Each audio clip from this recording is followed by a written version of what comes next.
आपने पारिवारिक विवाद की बहुत सारी घटनाएं सुनी होंगी, पारिवारिक विवाद में हत्याएं सुनी होंगी, लेकिन वाराणसी में एक ऐसी घटना हुई है और इतनी सारी हत्याएं हुई हैं कि कहानी सुनकर आपकी रूह भी कांप जाएगी। यदि आप दिल के कमज़ोर हैं या हत्याओं से जुड़े हुए वारदात नहीं सुन सकते हैं तो आप कृपया इस कहानी को मत सुनिए। वाराणसी का भदोनी पावर हाउस, उसके सामने 5 मंजिला राजेंद्र गुप्ता का मकान है। बात 5 नवंबर की है।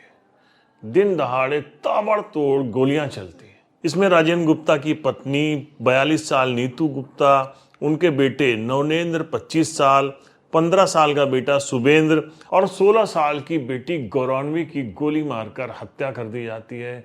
4 लाशें मिलने से हड़कंप बच जाता है। पुलिस की टीमें मौके पर पहुंचती हैं। उसके बाद राजेंद्र गुप्ता का कुछ पता नहीं चलता है, तो लोगों को लगता है कि ऐसा तो नहीं कि राजेंद्र गुप्ता ने ही सबकी हत्या कर दी है। आनंद फानंद पुलिस मौके पर पहुंचती है। राजेंद्र गुप्ता का पता लगाया जाता है, क्योंकि चारों हत्याओं के बाद भी वो कहीं मिल नहीं रहे। पुलिस उनका नंबर ट्रेस करती है, तो पुलिस को उनकी लोकेशन मीरापुर रामपुर, जो उनका पैतृक गांव था, वहां पे मिलती है। पुलिस की टीम मौके पर पहुंचती है तो देखती है वहां राजेंद्र गुप्ता की लाश पड़ी होती है और उनको भी 3 गोलियां मारकर उनकी हत्या की गई थी। मौके पर पुलिस को जो खोखे मिलते हैं वो 32 बोर के थे और जो चारों लोगों की हत्या की गई थी वो भी 32 बोर की पिस्टल से की गई थी। अब पुलिस को समझ में ये आ जाता है कि सारी हत्याएं एक ही असलहे से की गई थी, लेकिन हत्यारा है कौन, ये पुलिस के लिए अब बहुत बड़ा सवाल था। इस घटना के खुलासे के लिए पुलिस की 10 टीमें लगाई जाती हैं। 3 महीने क्राइम ब्रांच की टीमें ताबड़तोड़ छापेमारी करती हैं। 5 लाख नंबर सर्विलांस पे लगाए जाते हैं, जिनको प्रॉपर तौर पर चेक किया जाता है। आसपास दुकानों में लगे 1047 सीसीटीवी फुटेज भी पुलिस खंगालती है। उनको बारीकी से चेक करती है कि किन किन लोगों का इस घर के आसपास मूवमेंट हुआ था, घर में कौन गया, घर से कौन निकला।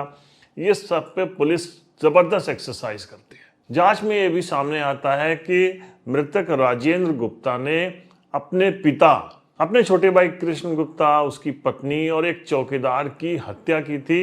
इस हत्या के मामले में राजेंद्र गुप्ता काफी समय तक जेल में भी रहा था। राजेंद्र गुप्ता की अकूत प्रॉपर्टी थी, 10 लाख रुपए वो पर मंथ खाली किराया पाता था। पुलिस लंबी छानबीन करती है, जांच करती है, तो आखिर पुलिस इस नतीजे पर पहुंचती है कि उसके शक की सुई राजेंद्र गुप्ता के 2 भतीजों पे जाती है। एक का नाम था विशाल उर्फ विक्की और दूसरा था प्रशांत गुप्ता।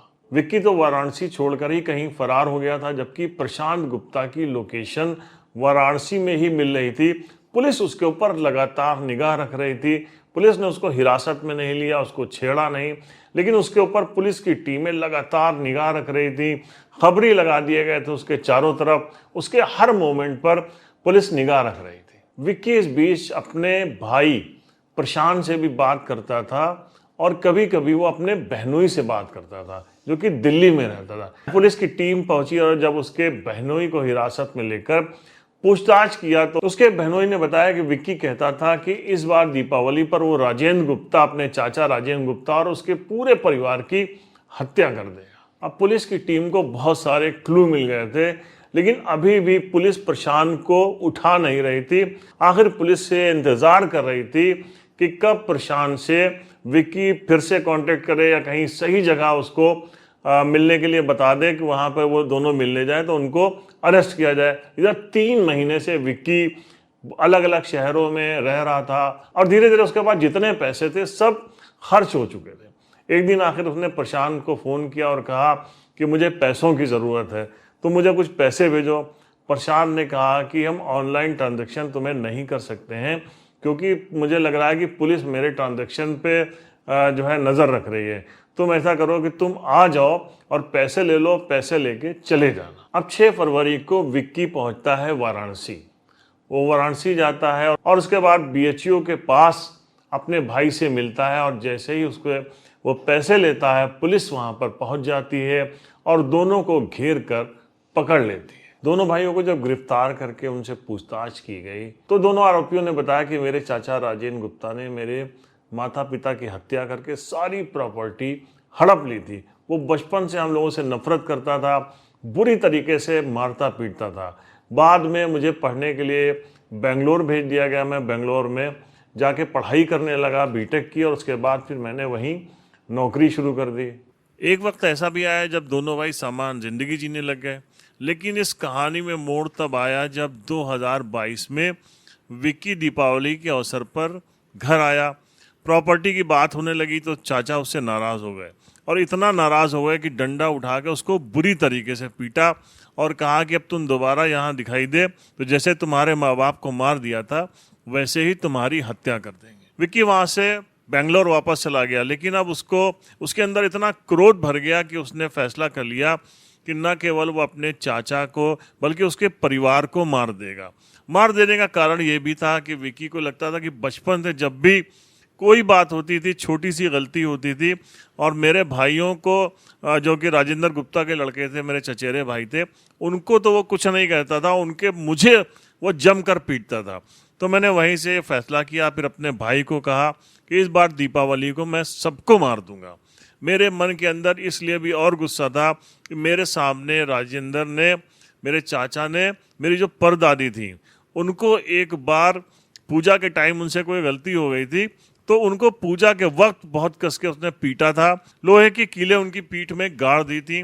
तो मैंने तय किया था कि इसको भी इसी तरीके से मारेंगे। विक्की ने पुलिस को यह भी बताया कि जब वो बेंगलोर में जहाँ पे नौकरी कर रहा था वहीं पे कैंटीन में खाना खाने गया, एक कर्मचारी था जिससे उसकी जान पहचान हो गई, जो बिहार का रहने वाला था।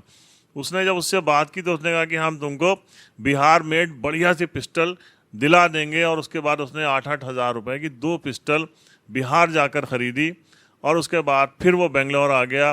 बेंगलोर आने के बाद फिर उसने पूरी प्लानिंग की, दीपावली को पहुंचा और उसने अपनी दादी से जाकर कहा कि दादी, मैं पूरे परिवार को ख़त्म करने वाला हूं।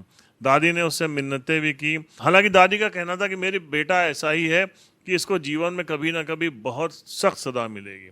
आखिर विक्की ने वही किया और 5 नवंबर को राजेंद्र गुप्ता के पूरे परिवार को ख़त्म कर दिया। ख़त्म करने के बाद फिर वो गांव गया जहां राजेंद्र गुप्ता रुका हुआ था, और क्योंकि उसका घर का निर्माण हो रहा था वहां पर, इसलिए उस पीरियड में राजेंद्र गुप्ता वहीं रहता था। ये मौके पर पहुंचा और वहां पर जाकर अपने चाचा को भी 3 गोली मार दी, और मारने के बाद उसके सारे कपड़े उतार कर वहाँ से भाग गया, जिसको लगे कि ये किसी मामले में अय्याशी कर रहा था, इसलिए इसकी किसी ने हत्या कर दी है। इस तरीके से राजेंद्र गुप्ता ने जो किया था उसकी सज़ा उसको मिली, लेकिन उसके पूरे परिवार को उसकी सज़ा मिली।